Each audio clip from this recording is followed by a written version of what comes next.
Welcome, everybody, to another edition of the Business Brains and the Bottom Line podcast. My name is Paul Delegre, your host, and my guest today is Sarah Hubbard, who is an author, a speaker, and her full-time job is a residential mortgage broker, but that's not what we're here to talk about today. We'll get to that in a minute, but welcome to the show, Sarah. Thank you for having me. I'm so excited. I was looking forward to this all week. When I was looking at my calendar, I was like, I get to talk to Polly today or this week. Yes. All right. Well, I'm excited too because, we're going to talk about networking today, and I'll let you kind of go with that. But as obviously being in sales my whole life, networking has been a big part of what we do as salespeople. And I'd be curious to see your journey on networking, how you got into it, how you wrote the book, all the above. So start out by just kind of giving me a little bit of a rundown of, how you got to this point. Yeah. So I was, the career I'm in today and kind of where I'm pivoting now in regards to speaking and teaching and leadership was not quite what I had envisioned when I was younger. I played softball all the way through college, won a national championship. And through that journey of being an athlete, I had a boatload of injuries. So I was constantly in physical therapy, rehab, all of that stuff. And I was fascinated by it because I felt like there was a physical component to the healing body, but then there was also a huge mental component that came along with it. I would So agree with I that. thought for sure, I'm going to be a physical therapist. This is what I'm going to do. This is how it's going down. Yes. No. Turns out when So what changed?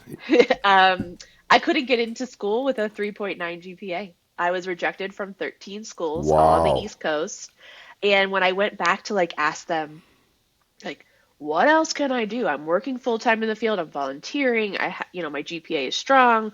Do I need to go back and retake my GREs, whatever? They're like, oh, we just didn't even read your application because it's such a competitive program and we just cut everybody that was below a 4.0 GPA and didn't even look at your application. And I'm like, Wow. I mean, I appreciate the candidness. It wasn't just from one school that told me this. This was multiple schools that told me this. And I was like, well, I don't know what I'm supposed to do with my life. And so I came out to Colorado, where I live today, met my now bosses. I say bosses lightly. They own my company. And they were like, you should come interview at our mortgage company. I may have been 2 or 3 beers deep, feeling mighty fine at that point in time, because drinking in altitude does do some fun things for you. Yeah. So at the time, it seemed like a good decision, right? Yeah. I was like, you guys are crazy. I don't know anything about mortgages. They're like, we'll teach you. We think you'd be really great at it. Why don't you just come and interview? And so I did. And I was hired pretty much on the spot. I moved out to Denver 3 weeks later, didn't know a soul, and just went all in on this new business. And really, I mean, I've never owned a house before. I knew nothing about mortgages. And I was grateful to have landed in a company that was very educational, caring, compassionate. They became my family. If I ever got stranded on the side of the road, I could have called any of them and they would have come and got me and changed my flat tires. How kind of close knit we are. Yeah. And then through that journey, when I switched over to the sales side of things, a lot of them have a very outdated way, in my mind, of marketing. They send direct mailers only, have for 30 years. It's a very well-written letter. There is some target, we're not just spraying and praying. We are actually looking at data, appreciation values, average median income in certain areas and states that we are licensed in. But I tried that. And 4 months in and $60,000 in debt later, I was like, this is horrible. People are calling me and they're like, what's the rate? And I'm like, what's your name? Who are you? Yeah, right.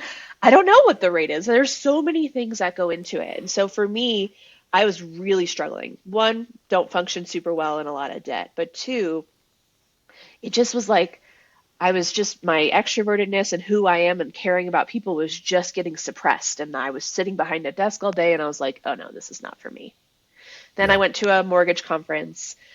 And this was kind of like this like eye-opening. I remember, at different conferences, and this is not just in the mortgage world. I imagine this is in, sales for you. And when you go to these conferences, there's always people pitching coaching or software Yeah. or, CRMs, the whole thing. And Yep. I remember going up to a very seasoned loan officer, and I was just like, here's kind of what's going on. What's your best advice? And she's like, just do what you say you're going to do. And I was like, no way. It's that simple. She's like, I promise you it is. So I came home and I was like, okay, I'm going to do what I say I'm going to do. And I started off at a local chamber of commerce. I didn't have a big budget. I had a lot of time, but not a huge budget. And I was met with so much resistance, Polly. And you Really? might, oh man, the Wow, minute that that I surprises me. opened, the minute I opened up my mouth and said, "Hi, my name's Sarah, and I do residential mortgages," they were like, you could just see the like, yeah. Everyone was like, "Oh, another mortgage lender, Yeah, another, crowded space industry." And I'm 41 as of right now, and this was 10 years ago, so I'd been in the field for quite a few years, almost 5, 6 years.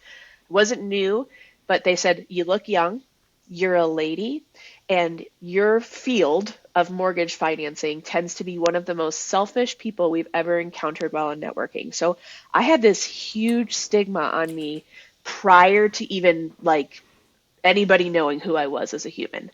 And I don't know if you've ever experienced that in your world, but my gosh, was that so defeating.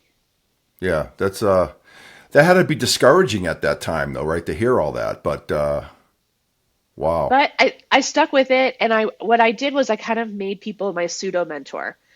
I watched people that I knew were getting leads from networking and that had been doing it for a little while. I'd take them out to coffee or breakfast, pick their brains and say, like, how does one do this? Or what do we do here? And I mean, a lot of it was time. And I feel like my cycle of building that trust probably was a lot longer than what I ideally like to tell people. What I want to talk about is how to shorten that. But there was a lot of people that just immediately thought I was a certain person or a certain way based off of Yeah. how I looked and what I do professionally. And I can't stand that. Yeah. No, I think, and I'm going to take a guess at this. And my theory, and even in any industry, I think it goes across any industry, is that just make friends with people, right? Like too many. You see too many people. It's happened to me. Like I'll meet manufacturers. Within 3 minutes, they'll say, "Hey, who do you call on? Who are your customers? Let's see if we could." I'm like, I don't even know you. Like what? And Slow you're your asking me to roll. introduce. You know, it's like you know, foreplay almost, right? Like this. Let's take our time here. I'm trying to be. I'm I trying to love be. that. I'm trying to be respectful about this, but I'm trying to be funny too. It's like let's just build this up slowly, right? Because I want you to like me, trust me, right, and respect me before anything goes further than this. Yeah. So go ahead. I I was, interrupted you, but no, that no, that was a really great. I was actually riding my Peloton this morning doing a spin class, and the instructor, she was like, I'm super extroverted. And I'm like, thinking in my head, yeah, me too.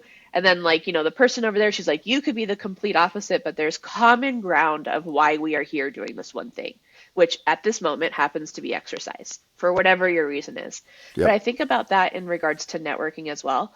We're there all to do the same thing, which is expand our connections and have opportunities to support each other and make money. We're all business people or sales or owners of a company. So I don't want to like negate the fact that that is our end goal of why we are out meeting others.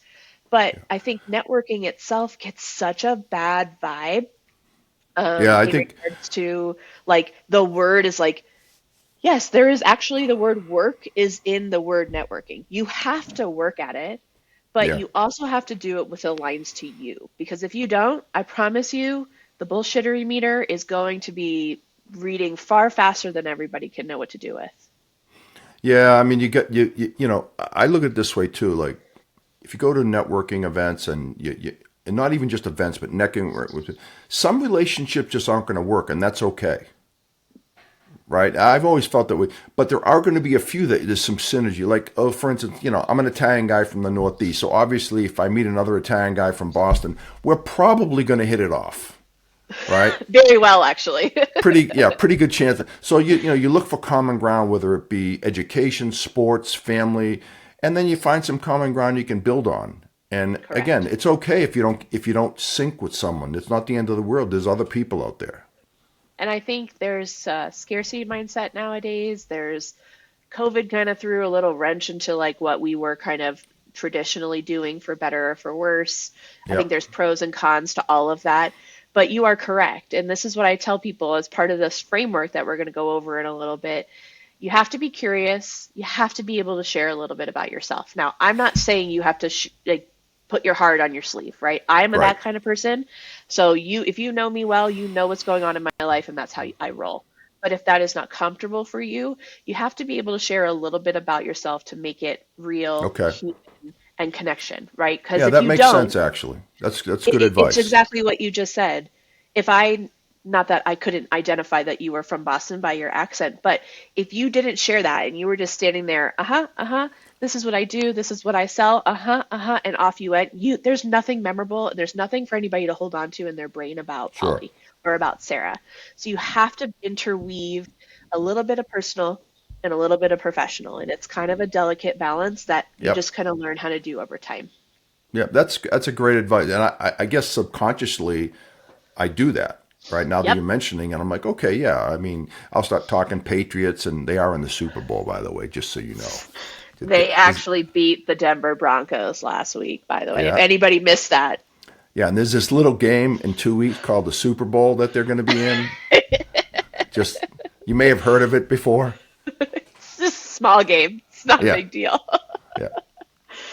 But I think that that's part of the framework that I talk about in my book, and that I tend to talk about with people that they know they should be networking, or they're really great at their craft. And I pick on attorneys and CPAs for a hot minute because when you are going to school for those specific types of fields, doctors, dentists, those things, you're taught really well how to do your job, but you're not taught how to go out and either run a business and or people.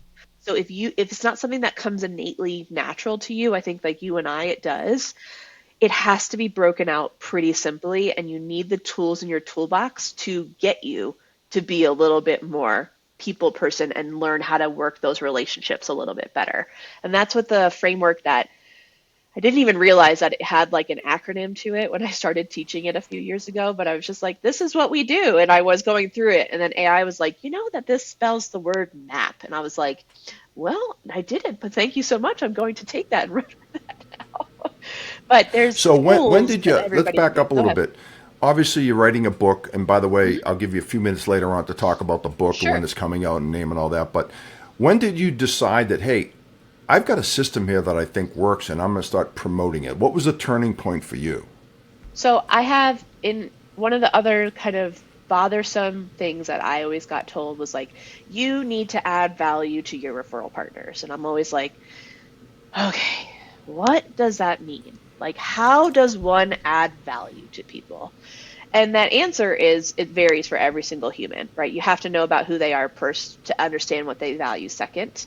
But what I found was my referral partners that I had developed a great relationship with, what I was innately coaching them on and adding value was networking. They were watching me go out and expand my field, expand my relationships, and become the go to person when somebody needed something outside of just mortgages. It was like, Right, Sarah, I need something for my car, or I need my right. windshield replaced, or I need a bookkeeper or a CPA. Who do you know? Because they know I've talked to a ton of people. I've most likely vetted them, and I'm holding standards for integrity and honesty at the highest level because that's how I operate. So that's how I've kind of was positioning myself. And as I was watching what I was doing, I was like, I'm kind of coaching people on how to network Ah, properly. got And it. then through that, some of my group leaders and some of my other networking groups about 3 years ago was like, you're the best networker we know.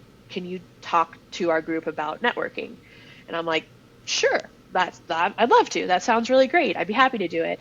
And I interweave some of my stories in my book and different things into it. And I got questions of how do I actively listen?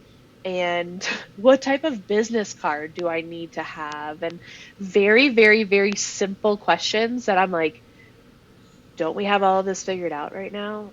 And they are all very seasoned professionals, like Wow. very seasoned professionals. And I was like, well, hot damn. I think we might have a point here of really getting out there and helping people that might identify as introverted or have had some sort of weird experience that have made them feel like, oh God, I can't do this. This is just not for me. Because somebody made them feel that way, or they got burned or ghosted, or all of the things that unfortunately give networking a really crappy name. Yeah, and that's going to happen. Those things are going to happen, and someone's going to ghost you. Just again, talking about you're not going to sync with everybody. That just you've got to Correct. understand that on the front end. I would think. And you shouldn't sync with Yeah. everybody, because if you do, you're going to attract the people that drain you faster than you know what to do with, and that's not what the point of all of this is. But about 3 years ago is kind of that turning point where I was like, oh, this has been my value add without knowing it. Then I started just talking to some local groups here, and they were like, oh, this was really helpful. And they were actually going and implementing things Nice. and coming back to me and going, that was so helpful. Thank you so much. Like, I tweaked my 30-second a little bit. I did this, I did that. My ask was a little bit different.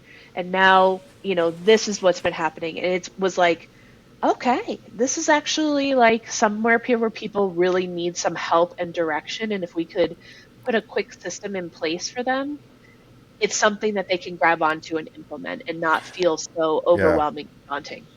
Yeah. I think a lot of people just whatever you're talking about, like quantifiable things that they can do. Like if you do this, this is the result you're going to get, and Yeah. versus you know these nebulous. Just get out there. And there was a time and place where we didn't have all the tech that we have today with CRMs and LinkedIn and all of that stuff, where physical business cards and Rolodexes on your desk and stacks of business cards were a thing, right? They still can be a thing, but I will tell you, if you're going out to an event or a conference and all you have is your cards in your pocket, and all you're doing is saying, hi, my name is, this is what I do, and giving your card and walking away, I call that something called card stabbing. You will not be memorable. You will not have any type of traction. And then you'll be like, well, networking doesn't work for me. Okay. Well, So I yeah. mean, I know I have business cards. I hand out very few of them these days, but Yes. is there a place for business cards still? I mean, because I know a lot of people that All don't day even long. have them anymore. I do. I think that there is a place for business cards. And I get asked this question often. What is better, a physical business card or an electronic business card? My answer is both. And I prefer a physical card, right? For me, when I get done, I like having that as a reminder to add them to my CRM, to do like the system that I've already kind of implemented. If they go into my contacts in my phone, it's not a bad thing. It's just kind of gets a little bit lost. So Yeah, two, that's a two or great three point. things Yeah, that's a that I have. great Sorry. point, by the way, because I feel the same way. If I'm out somewhere and you're talking to someone, hey, give me a card, and then the next morning when you wake up, it's sitting on your desk, Yep. and it's like a reminder. Oh yeah, I've got to give him or her a call. Or I said I was going to make this introduction, or I wanted to Right, grab coffee something. with them, Yeah. whatever. The Also, I find that business cards, when you are talking with somebody and you ask for theirs and they whip out their phone and have you scan their QR code, that's probably a great indicator of how they also like to communicate. So Okay. typically, I find that most people, and this is a broad statement, but most people that do the e-card or the e-business card are text and email people. They probably will never pick up the phone. You're not going to have that many face-to-face conversations with them unless you happen to be in the same room. And that's their preference of how they do things. Sure. Physical business card people are probably phone people first, in-person people first, email and text message second. Okay. So it That's can give interesting. you a Okay. great little indicator when you ask for somebody's business card to see how they prefer to communicate. And now you Okay. can make mental note in your head. Polly gave me a physical business card. My next touch with him will be a phone call. It's not Right. going to be a text message or an email. I'm not saying that Okay. that can never happen, Sure. but But no, it'll that make that that actually connection a little easier. makes complete sense to me. Now that you mention it that way, it's kind of resonating. Okay, keep going. And then, I tend to mirror what that other person does. So if they take out their phone, I'll mirror with my electronic card. If they give me a physical business card, I mirror with a physical business card. Because for me, I'm an old, I like, I guess we'll call it a little older school. I like the physical. My business card is really pretty. I enjoy it, and it's a little bit got great texture, and it has a little bit of me and that flair on it. So that is really like a kind of a really important piece of learning about somebody first and foremost is when the business card is asked for, that's a great sign that the conversation will continue. You're going to explore a little further. If it's not asked for, that's okay, right? We're Yeah, moving yeah. on to the next one, okay? The point isn't to have your card be out at 100 people. It is to be out for the next 2 or 3 or 5 people that you intentionally want to have the further connection with. Yep. That makes complete sense. Would you say that aligns with you, Polly, with like what your experience this far Yeah. in networking and how you've grown your business and stuff? Yeah, no question. It really, I never thought of it that way about the difference between a digital card and a physical card. But now that you mention, I'm thinking about what what I've experienced, and I would agree with that. Yeah, And and is it more of go a ahead. younger versus older thing? What do you think? I mean, I hate to play I the age card here. I don't want to throw that in there, but it is part of the equation, right?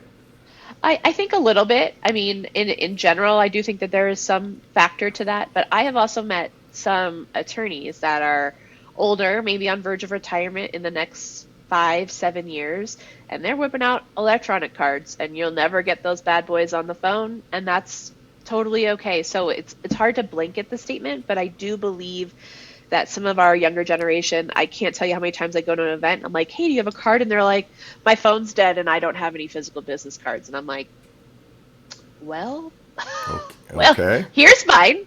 please, Yeah. please call or text me tomorrow or Yeah. email me tomorrow, right? And so while our device is beautiful, our phones are hooked up, we can do all the things and operate pretty much fully from our phones. Um, it does lose a little bit of that personal connection that you can have with somebody. So you Yeah. just want to make sure you just nurture it a little bit different way depending on that piece of knowledge that you get. Yeah. And I think, and I'll throw this out there too. I think COVID changed a lot of things. I see us doing more stay at home, doing things that way versus getting out. Because, I was raised in you got to get out, you got to get in front of people, you got to shake hands, all that type stuff. And now I know there's reps that never leave their house. They do 95% of what they do sitting in their home in front of a computer. Yeah, I do think COVID changed the dynamic majorly. I talked to some people, and we were even talking about this when we were meeting for the first time. I was driving, oh, I was a passenger in the car, and I was driving and doing our first call, and you're like, people, we would have done that in the past, and now it's just like wildly acceptable that we're on the go having a Zoom call or whatever it is. I think that definitely changed, but I do believe with the layout of AI that's happened over the last few years, it's causing people to flip a little bit more to want more of that physical in person.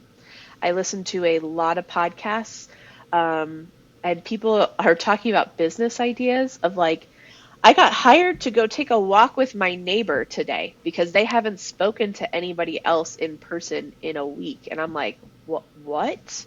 And Zoom and Teams and Google Meets and all of that are beautiful tools because it allows you to have a really big footprint in areas outside of just where you live, which I think Yeah. is amazing. But Agreed. you also have to make sure, right, that the physical or add pieces of like handwritten cards or, personal touches about, I know you're a Patriots fan. I know you have kiddos. I know you from Boston and live in Dallas. All of those things need to kind of get interwoven to make it like we are next to each other. And that helps tremendously. Yeah. No, you just reminded me of something. I used to, and I don't do it anymore. I used to, after every sale, write a handwritten note to the customers. Uh, And I had a card made up with my name at the top, and I would just, write hey, thanks for the blah, put a little sweet nothing in there, and yeah. even maybe drop a business card in there and thank them for their business. And I've gotten away from that, unfortunately. I think we'll see some of those tactics come back now that we're almost 6 years post COVID when all of it started. I think that there's a little people want it. They're craving it without knowing exactly what it is. And I had a person come and speak to my networking group that I run, and she talked about the importance of if you could do 3 physical phone calls a day, you'll probably leave all voice messages. The second step is a text message, not to recap what you said, but to say, does Friday at 1 p.m. work for us to grab coffee? So it forces them to listen to the voicemail.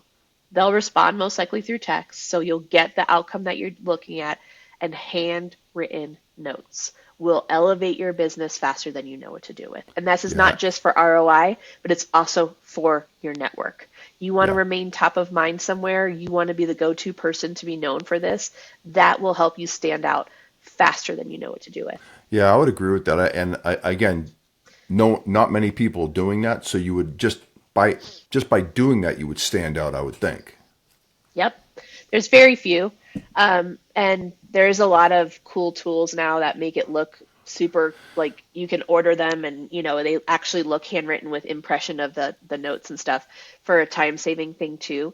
But I think taking the time, I don't know, it takes 30 minutes of your day, once a week to write out 3 to 5 thank you cards of you were on my mind. Thank you so much for the trust in doing business together. However it needs to be, that makes a huge impression. Yeah. So, and you're obviously sharing a couple of pearls with us. What other things would you recommend people do? Because again, we talked about this before. Networking is such a large umbrella here, and there's so many aspects of networking. What are some of the other things that you would recommend people to do? Yeah, so the first and foremost, it kind of goes into my framework a little bit, but you have to know what your goal is when you're going into a networking event, a conference, a small coffee.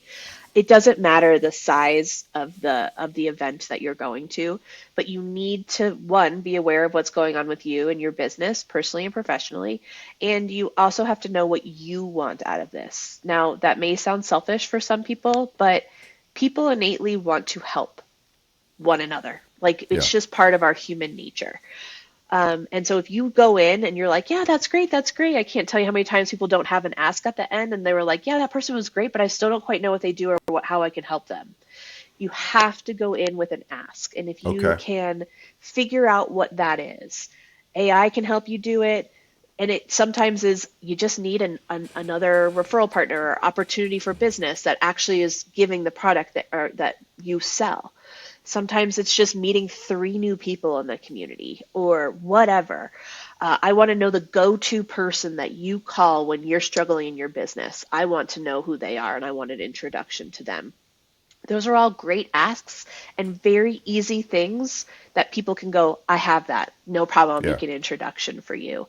Um, that is, people think it makes them salesy, or I've heard so many different people like, oh, I can't do that. I can't say that. And I'm like, well, you're missing the docket, and that's going to take you 10 times longer if you don't have an ask to go in. And it does help some of our uh, nervous or introverted folk Yeah. that don't like know, like that conversation for them, breaking the ice and doing that is really, really uncomfortable and takes a lot of energy.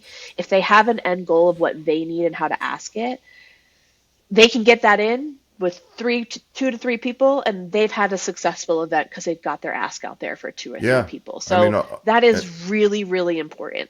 yeah, though that makes sense. And I would venture to guess that most people go to these events without a plan. 90% of the time, people are Yeah. coming in with their hair on fire, drop off of kids. There's Yep. a litany of them, and they're driving, and they're taking 5 minutes before they're driving, going, well, I don't even know what I'm going to say today, or what my ask is, or how I'm going to talk about my business. They don't have any type of preparation. And that's just going to take longer if you don't have Yeah, no, preparation. that It just makes total is. sense. One of the other mistakes I see people make, and I'm not saying I am the master networker. I think I've always been pretty decent at it, but is they don't give it enough time. Like they go to, and I've heard this people say this. Well, I went to that event and I got nothing out of it. I'm like, well, what did you expect to get married after one event? I mean, it's like anything else, like any relationship takes time. So it's consistency, going to these events, making friends. I said it earlier. In my opinion, what I've always tried to do is keep it simple. Just make friends, have people like you. Next thing you know, hey, Paul, what do you do? What do you do? Next thing you're talking about, what do you do? Yeah. I mean, next thing you know, it's like, hey, let's get together. We may be able to work together. We may have to Yeah. help each other and take it slowly versus I meet you once and I'm asking you out on a date, Jamming it down your throat, right? Right. That's what people like, are so afraid of that they're doing. But you're 100% correct. I mean, the you have to commit to something. Earlier this year, well, we're still in the beginning of the year while we're recording this, but I got about 6 phone calls earlier about people going, Sarah, I have spent X amount of time here in this group and I love them as people, but I haven't even gotten one quality lead or opportunity, let alone the closed business. Sure. A year commitment or a 2 year commitment, that's plenty of time. I will just tell you that. But if Yep. you're expecting magic to come from one meeting or two meetings, unrealistic. Yeah. No, So I 100% that I doesn't agree with work. that. Yep. Doesn't work. Yeah. Well, it's like anything. If you relate that to a customer, I've said this for years, and I'm not that this isn't earth shattering. I've always said a customer has to like you, respect you, and trust you before they'll really do any substantial business with you, and that doesn't happen overnight, No, and it right? I mean, happens it with the just small actions, by the way. right. Just so you Yeah. know, it's not just these monumental things. It's Yep. small. Yeah. No, I would agree that I would agree with that. So, well, tell me a little bit about the book. We've covered a few things, and I'm certainly not gonna. I don't want to. I don't want you to reveal everything because I want people to buy the book, right? If You're you so you kind. spill a lot out here today, and then no one's going to buy the book. Nobody's going So, to want to buy it. No. yeah. There's So a tell me. lot, there's a lot in the book, but the book itself is really meant for me to be in your back pocket when Okay. you're out there networking and you're like, okay, this just didn't feel good, or I'm not sure what to say or do. The framework itself is mindset and intention with setting up what you want to do, your ask. And you can use AI today, guys, to pinpoint people that may be at a larger event. So if you are time constraint, introverted, don't want to be there for the full 2, 3 hours, let AI do some of that heavy lifting for you. You can put in websites, headshot lists, LinkedIn profiles, and be a little bit more intentional with your time. The second letter in my framework is authenticity. And if I could throw in curiosity in there as well, I would, but it doesn't quite fit the acronym. But we talked about this to begin with. You have to be yourself. You cannot be an extrovert like you and I. If you are an introvert, don't try to show up as somebody else. Please don't Yeah. show up as somebody else. We all have magic inside of ourselves. And you have to let it shine a little bit. You got to be a little vulnerable with others. And when you do, the right people will come into your world, and then you will do business together. The first next letter is P for precise messaging. We were just talking about this a little bit. When you get the conversation of, hey, what do I do? Do you have it dialed in for people to simply understand what you do? So this could be an airport conversation, your kid's athletic game, to the full on, I'm standing in front of a room and giving my 30-second commercial. Simple, simple, simple, guys. Like pretend you're talking to a 5 or a 10-year-old. The Yep. minute you start throwing in jargon and the words that you would normally use behind the scenes, you have lost more than 3/4 of the room and they have tuned it out. If humor is your jam, insert it. Yeah. I'm a little sarcastic and a little humor, and I can sometimes drop some curse words in regards of how I talk. So I will say that sometimes. And that lets everybody show your personality a little bit. But I think there was a time where if you stood up and used some of these big words, it was almost like a badge of honor that Yeah. that person definitely knows what they're talking about. And I don't know if there's a switch or it's been this way the whole time.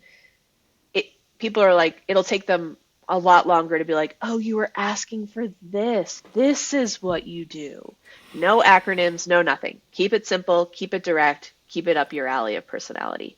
And then the one where everybody drops the docket when they say it doesn't work is purposeful follow through. If you do not have a system in place, and it does not need to be complicated, folks, it could be on an Excel spreadsheet, a full on, Salesforce CRM, don't care what you use, but you have to mark the people accordingly. And just like you would follow up for prospects or clients for money making activities, you need to do the same for your network. And that could be talking weekly, That could be talking every other month, quarterly, 6 months, whatever your system it is Yep. that you decide to do, you have to follow up or follow through. If you don't, you will get lost, and then you will come back and be one of these people that are like, it just doesn't work. And my next question is, well, when was the last time you talked to somebody that you met 6 months ago? I haven't. Well, that's why it's not working. Yeah, exactly. No, these are all great points. And I'm sitting here, and as you're talking, I'm like, yeah, I know about all this stuff. Don't do half of it anymore. It's like you're shaming me a little bit, Sorry, that's not my Sarah. goal. I don't want to Yeah, shame you, but I want to shine a light on, again, it's not going to be you're implementing all four perfectly right off the docket. If you can master one, that will, like, it's almost like habits. You master that, then you move on to the second piece. yeah. And then you can move on to the third piece, or you can move on to the fourth piece. And then in my book, and then in the show notes for this, I do have the AI prompts that I put in my book, and I've crafted them for every AI platform. And that does a lot of the heavy lifting and prepping for you, so you can work through them a little bit quicker and be Nice. like, oh, that sounds great. Or, nope, still doesn't feel good for me. Still got to come back and work on that one. Awesome. So when is the book coming out? What's the title, and where can everyone go get it? Yeah, so it's coming out February 4th. It's called The Intentional Networker. It will be on Amazon. You can do it ebook or physical book or hardcover. Everyone's like, have you done the Audible yet? I'm like, no, I've just published it, folks, but I really would like to do it Audible. I'm like, not yet, because we're a big listener, so I get it. Yeah. No. But it will, Amazon's the place where you're going to get it. And I just, my goal with it is just to empower you to be you, let that magic shine, attract the people that you want to attract and get out of business, and give you empowerment, encouragement to get out there and let networking be part of your marketing plan, because it's a strong one and it doesn't have to be a lot of money out of your pocket. You don't have to run ads. You don't have to do all that stuff, not knocking them, but this is a really powerful tool when you can do it well for your business. Yeah, no, I love it. I mean, it's a great topic, and what I like about it is you're giving some people concrete things to do that are very simple. They're not like these hot pie in the sky schemes that like to do all this too much work. This is simple stuff, but it's being repetitive, right? Keeping at it, keeping consistent, and all that good stuff. So, well, that's great. Well, I want to make sure we answer one question before we jump off. Shoot. So, our producer, or Polly's producer, I should say, she's not my producer, but had said one of the things that she stopped networking entirely today because of people, All the the BS vibe that, of people, yeah, the yeah, BS and the type of people that she as majority would be in rooms with, just the energy and the BS meter she can read from a mile away, and it's just freaking terrible. So, have you experienced that? well, yeah, I think you're going to experience that everywhere, and after doing it for a lot of years, I think my instincts are pretty good, and when I sense someone is full of it, not that I'll be disrespectful to them, but I just kind of, that's not going to work, and you go in other directions, and there's plenty of people to meet and plenty of opportunities out there, and just keep going at it. But yeah, no, I've talked to Sia many times about this, about the BS. We're in Dallas, and it's I don't know, not to dog on Dallas, but you get a lot of people that think highly of themselves here.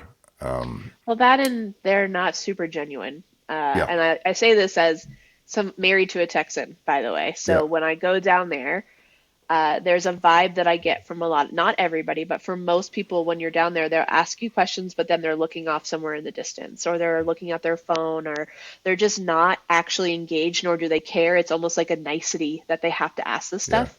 And that is like the number one energy killer of any relationship, that you'll be like, yeah, that's a no for me. Yeah, no, I'll pass that's on that. yeah, that's great advice. So I guess the answer to that is to stay focused, stay engaged, and it'll certainly help in the long run.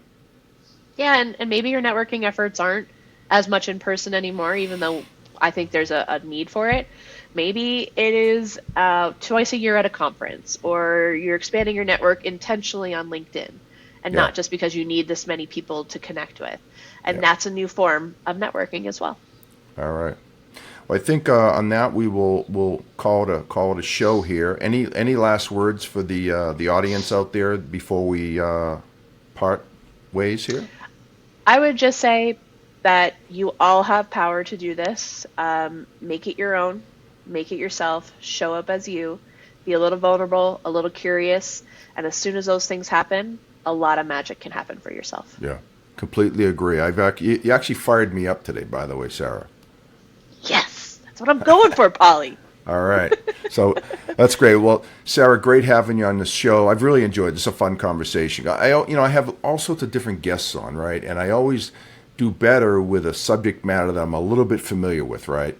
If I have some nuclear scientist on, I'm going to be lost, right? Because I don't know anything about nuclear science. I'm a pretty simple guy. So, yeah, exactly. So this was fun. I enjoyed it, and I learned a few things, and hopefully the listeners learned a few things. I think you shared some great things, and I hope everyone goes out and buys the book. The Intentional Networker, is that the name of it? You got it, my friend. All you right. got it.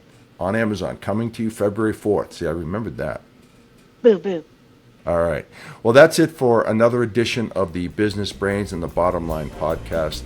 Paulie D here signing off until next time.